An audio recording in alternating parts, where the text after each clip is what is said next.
Hi மக்களே, மேக சந்தேசம் serial பார்க்கலாம். பூமி சாம்பிள்ஸ் கொடுத்துட்டு டெஸ்ட் வரத்துக்கு எவ்வளோ நாள் ஆகும்னு கேட்க 6 நாள் ஆகும்னு சொல்கிறாரு. ரிசல்ட் வந்த உடனே இம்மிடியட்டாக அரெஸ்ட் பண்ணுங்க சார். எத்தனையோ முறை நான் ட்ரை பண்ணேன், அவங்க தான் குற்றவாளி நிரூபிக்க. ஒவ்வொரு முறையும் நான் தோத்துக்கிட்டே இருக்கேன். எங்கள் அம்மா சாவுக்கு ஒரு நீதி வேணும் சார் அப்படின்னு கேட்க அந்த டைம் ஃபோன் வருது ககனுக்கு. அவர் வெளியில் எந்திரிச்சு போக ககனை பார்த்து இன்ஸ்பெக்டர் சொல்கிறாரு, இந்த கேஸுக்கும் இவருக்கு ஏதோ சம்மந்தம் இருக்கும் போல இருக்குமா? இந்த கேஸ் சம்மந்தமாக அன்னைக்கு எனக்கு ஒரு பிரச்சனை வரும்போது இவர் தான் காப்பாற்றினாரு. இன்னைக்கும் உனக்கும் ஒரு பிரச்சனைன்னும் போது இவர் தான் காப்பாத்திருக்காரு அப்படின்னு சொல்ல, நிச்சயமா அவர் என்னை விட்டு போக மாட்டார் சார் அப்படின்னு பூமி சொல்லிட்டு வெளியில வந்த உடனே ககனை கட்டி பிடிச்சிக்கிறா. என்னாச்சு உனக்கு, எதுக்கு இந்த கண்ணீர் அப்படின்னு கேட்க, அம்மா சாகும்போது நான் எப்படியாவது பொழைச்சிக்கணும்னு என்னை தூக்கி போட்டாங்க. அந்த டைம் என்னை காப்பாத்துனது இந்த கை தானே. அதே மாதிரி இந்த ஊருக்கு வரும்போது எனக்கு பாசத்தையும் ஒரு குடும்பத்தையும் அன்பையும் தந்தது நீங்க தான். அதே மாதிரி அம்மாவோட பாசத்தை நான் அத்தை மூலமா நான் தெரிஞ்சுக்கிட்டேன். கூட பிறந்தவங்களோட பாசத்தை நான் பூரி மூலமா தெரிஞ்சுக்கிட்டேன். இந்த குடும்பம் தான் என்னோட உயிர் மாமா. உங்களை விட்டெல்லாம் என்னால் இருக்க முடியாது. தயவு செய்து என்னை ஏற்றுக்கங்க.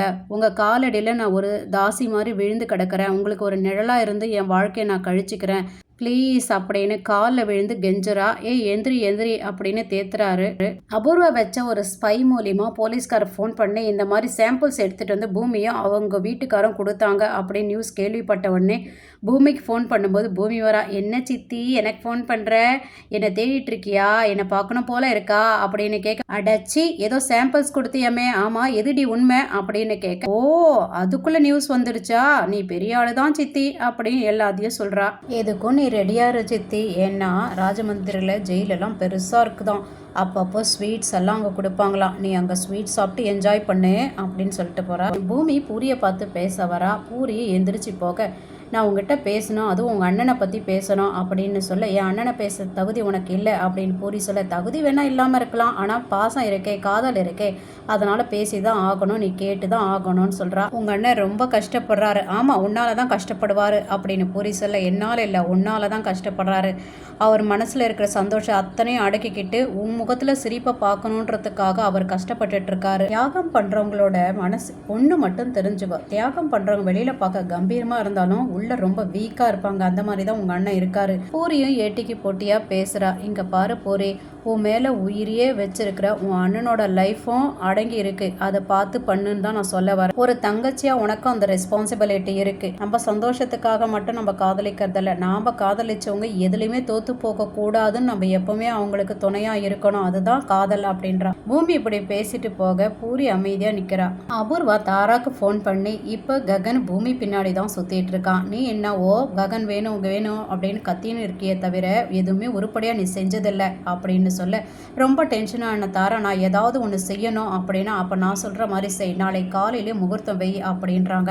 தாரா உடனே துருவுக்கு ஃபோன் பண்ணி எங்கே போயிட்டுருக்க அப்படின்னு கேட்க, நானும் பூரியும் ஷாப்பிங் போயிட்டுருக்கோமா அப்படின்னு சொல்ல, அதையெல்லாம் கேன்சல் பண்ணிட்டு இமீடியட்டாக வீட்டுக்கு வாங்கன்னு சொல்கிறான். பூமி ககனை பார்த்து மாமா அப்படின்னு கூப்பிட்டு, இப்போ எதுக்காக வந்திருக்க அப்படின்னு கேட்க, ஒன்றும் இல்லை, சுனந்தா மேடம் வந்து டிடி எடுத்து அனுப்ப சொன்னாங்க, அதுக்கு நான் 2 பேர் ஃபோட்டோஸ் வந்து வேணுமா, பாஸ்போர்ட் சைஸ் ஃபோட்டோ இருந்தால் கொடுங்க மாமா அப்படின்னு கேட்குறா. பாஸ்போர்ட் சைஸ் கொடுக்கும்போது அது கீழே விழுந்துடுது. 2 பேருமே தலை இடிச்சிக்கிறாங்க. 2 பேருமே மேமருந்து பார்த்துட்டு இருக்கும்போது ககனுக்கு ஃபோன் வருது துருவ் கிட்ட இருந்து. அட என்னடா இது, வீடியோ காலில் வராங்களே அப்படின்னு ககன் எடுத்து பேசுகிறாரு. எங்கே இருக்கீங்க அப்படின்னு துருவ் கேட்க, வீட்டில் தான் இருக்கேன் அப்படின்னு சொல்ல, என்ன நீ அந்த பூமியோட தானே இருக்க அப்படின்னு சைடில் இந்த தாரா கேட்க, உடனே பூமி இது பொறுக்க முடியாமல் போய் வீடியோவில், ஆமாடி நான் அவர் கூட தான் இருக்கேன், இப்போ என்ன உனக்கு அப்படின்னு கேட்க, பார்த்தீங்களா இப்பயும் அவ பின்னாடி தான் இவர் சுற்றிக்கிட்டு இருக்காரு அப்படின்னு கம்ப்ளைண்ட் பண்ணுறா துருவ் கிட்ட. உடனே பூரி அந்த ஃபோனை பிடுங்கிட்டு, அண்ணா என்ன பண்ணிட்டு இருக்கேன்னா அப்படின்னு கேட்க, ஐயோ பூமி ஒரு வேலை விஷயமா இங்கே வந்தாமா அப்படின்னு சொல்கிறாரு. உடனே தாரா, எனக்கு இந்த லைஃபே வேண்டாம் அப்படின்னு போய் கெரோசின் எடுத்துகிட்டு வந்து மேலே ஊற்றிக்கிறா. இதை பார்த்த துருவ், என் தங்கச்சி உயிரோடு இல்லைன்னா நான் எதுக்கு உயிரோடு இருக்கணும் அப்படின்னு பாதி கெரோசினை வாங்கி இவர் ஊற்றிக்கிறாரு. உடனே பூரியும், அண்ணா ஏதாவது தடுத்து நிறுத்துங்கண்ணா, இல்லைன்னா இவர் துருவ் இல்லைன்னா நானும் செத்துருவேனான்னு இவளும் சொல்ல, வேறு வழி இல்லாமல், ஐயோ நீங்கள் என்ன சொன்னாலும் நான் கேட்குறேன், என்ன செய்யணும் அப்படின்னு சொல்லி கேட்க, உடனே தாரா சொல்கிறா, நான் என்ன சொன்னாலும் கேட்பியா, அப்போ நாளை காலையிலே முகூர்த்தம் வை, கல்யாண முகூர்த்தம் வை அப்படின்றா. சரி வைக்கிறேன்றாரு. பக்கத்துல இருந்து கேட்ட பூமி, மாமா என்ன சொன்ன இப்போ அப்படின்னு கேட்க, நான் பேசல, பிரச்சனை பேச வைக்கிது அப்படின்னு சொல்ல, பாத்தியா துருவும் தாராவும் உயிரோடு இருக்க மாட்டேன்னு சொல்றாங்க. துரு உயிரோட இல்லைன்னா பூரி உயிரோட இருக்க மாட்டா அப்படின்னு சொல்ல, அப்போ நான் என்னை பத்தி நீ யோசிக்கவே இல்லையா அப்படின்னு கேட்குறா. நான் விருப்பப்பட்டு இந்த கல்யாணத்துக்கு ஓகே சொல்லலை அப்படின்னு ககன் சொல்ல, அப்போ ஓகே சொல்லிட்டல்ல, ஆனால் இதுவரையிலுமே என்னை உங்ககிட்ட பிரிக்கிறதுக்கு மற்றவங்க தான் எல்லாருமே சதி செஞ்சாங்க. ஆனால் ஃபர்ஸ்ட் டைம் நீயே என்னை ஒதுக்கி வைக்கிற, அப்போ நாளைக்கு நீ முகூர்த்தம் வைக்கிறது கன்ஃபார்மா அப்படின்னு பூமி கேட்க அமைதியாக நிற்கிறாரு. ஓகே நீ சொல்லலைன்னா மௌனமே சம்மதம்னு அர்த்தம் அப்படின்னு அமைதியாக போயிடுறாங்கிருந்து. உடனே தாரா நேராக சாரதாவை பார்க்க வந்து, என்ன சமைச்சிட்டு இருக்கீங்களா, உங்களுக்கு ஒரு விஷயம் தெரியுமா, எங்கள் 2 பேருக்கும் கல்யாணம் நடக்க போகுது, அது எல்லாம் நாங்களே டிசைட் பண்ணிட்டோம், அதாவது எப்போ தெரியுமா, நாளைக்கே முகூர்த்தம் வச்சுருக்கோம் அப்படின்னோடனே ஷாக் ஆகுது சாரதாக்கு. அது மட்டும் இல்லாத நான் என்ன ஆர்டர் போட்டாலும் இம்ப்ளிமெண்ட் பண்ணுற இடத்துல தான் உங்கள் பையன் இருக்காரு, நான் இந்த வீட்டுக்கு அடியெடுத்து வைக்கிற அந்த டைமும் நீங்கள் இந்த வீட்டை விட்டு போகணும், ரெண்டுமே ஒன்றா நடக்கணும் அப்படின்னு எச்சரிச்சிட்டு போகிறா. சாரதா மரம் மாதிரி கிச்சனில் நின்றுட்டு அழுதுகிட்டே இருக்க, அந்த வழியாக வந்த ககன் அம்மாவை பார்த்துட்டு நேராக அமைதியாக வந்து காலில் விழுந்து என்னை மன்னிச்சிடுமான்னு காலை பிடிச்சி அழுகுறாரு. வாழ்க்கையில் முதல் முறையாக உன்னை கேட்காம நான் ஒரு டெசிஷன் எடுத்துட்டேம்மா அப்படின்னு சொல்கிறாரு. என்னன்னு கேட்க மாட்டியாம்மா அப்படின்னு கேட்க, என்ன சொல்லு அப்படின்றாங்க.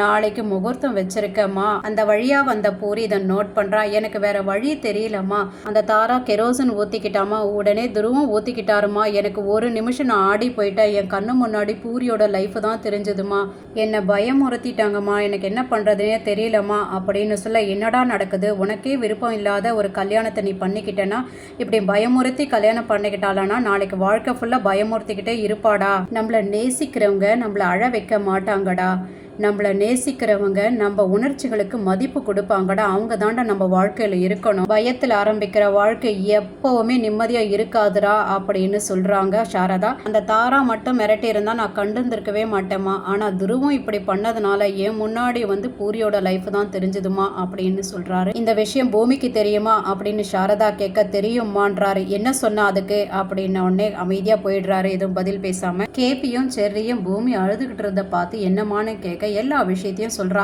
அவனுக்கு ஏந்தாவும் மேல இவ்வளோ கோவமோ தெரியல, நீ தான் அந்த கல்யாணம் நிறுத்தவே இல்லையேம்மா அப்படின்னு கேபி சொல்ல, ஆமா கல்யாணம் பண்ணிக்கிட்டவங்களே போய் சொன்னாலும் அண்ணன் நம்ப மாட்டேன்றாரே அப்படின்னு செர்ரி சொல்ல, ஒருத்தர் சொன்னா நம்புவாங்க அப்படின்னு பூமி சொல்றா. யாரு அப்படின்னா அத்தை மீரா அத்தை சொன்னா நம்புவாங்க அப்படின்னு சொல்றா. மீரா தூங்கிட்டு இருக்கும் போது கேபி சாரதாக்கு போன் பண்ணி பேசுற மாதிரி நடிக்கிறாரு. இதை கேள்விப்பட்ட மீரா எந்திரிச்சு ஆர்ப்பாட்டம் பண்றா. உடனே அவங்க அண்ணன் கிட்ட போய் சொல்லலான்னு போகும்போது அங்க செர்ரி சேர்ல உட்காந்து மறைஞ்சுக்கிட்டு அவங்க அண்ணன் மாதிரி பேச ஆரம்பிக்கிறாரு. அதாவது சரச்சந்திரா பேசுற மாதிரி பேசுறாரு செர்ரி. அண்ணா இங்க பாருங்க, நாளைக்கு முகூர்த்தமா, இவர் போய் அங்க உட்காந்து கன்னியாதானம் பண்ணி தராரா அப்படின்னு சொல்ல, உன் பிரச்சனையை நீயே பார்த்துக்கோ, எல்லாத்துக்கும் நான் வர முடியாது அப்படின்னு சொல்லிடுறாரு. அடுத்தது மீரா அபூர்வா ரூமுக்கு தான் போவான்னு தெரிஞ்சுக்கிட்டு அங்க போத்திட்டு படுக்கிற மாதிரி பூமி படுத்துட்டு இருக்கா. எல்லா விஷயம் இந்த மீரா சொல்ல, உடனே பூமியோ அபூர்வா வாய்ஸ்ல, உன் பிரச்சனை நீயே பார்த்துக்கோ, நீ தான் உன் புருஷனை கண்ட்ரோல் பண்ணணும், எல்லா டைமும் நாங்களே வர முடியாது அப்படின்னு சொல்ல, எல்லாரும் என்னை கைவிட்டுட்டீங்களா அப்படின்னு அழுதுகிட்டே மீரா வந்து சோஃபால உட்காந்துருக்க கேபி மடி மேல சாஞ்சுக்கிட்டு அழுகுறா.